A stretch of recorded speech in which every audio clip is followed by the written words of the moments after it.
కాబట్టి ఈ రోజు మా గ్రామాలలో కూడా కొన్ని వందల కోట్లు ఖర్చు పెట్టి జగన్మోహన్ రెడ్డి గారి నాయకత్వంలో అభివృద్ధి పనులు సంక్షేమ పనులు చేసినాం.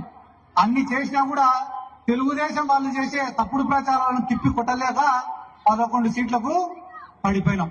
ఈ రోజు 18 నెలలు కాకముందే ప్రతి గ్రామంలో ఉండే రైతులు గాని, సామాన్యులు గాని, విద్యార్థులు గాని, మహిళలు గాని ఆయన చేసిన మంచిని గమనిస్తున్నారు. రేపు సంక్రాంతి వచ్చింది, జగన్మోహన్ రెడ్డి ఉండింటే మన అందరి అకౌంట్లలో కూడా డబ్బులు ఉన్నాయి కదరా, ఈ రోజు అందరి అకౌంట్లు కూడా ఖాళీగా పడి ఉన్నాయంటే దానికి కారణం ఈ చంద్రబాబు నాయుడే కదరా అని చెప్పి బాధపడుతున్నారు.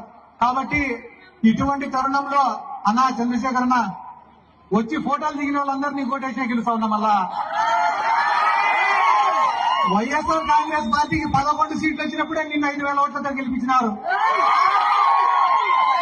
రానున్న ఎన్నికల్లో రిజల్ట్ ఎట్టుంటదనేది అనవసరం.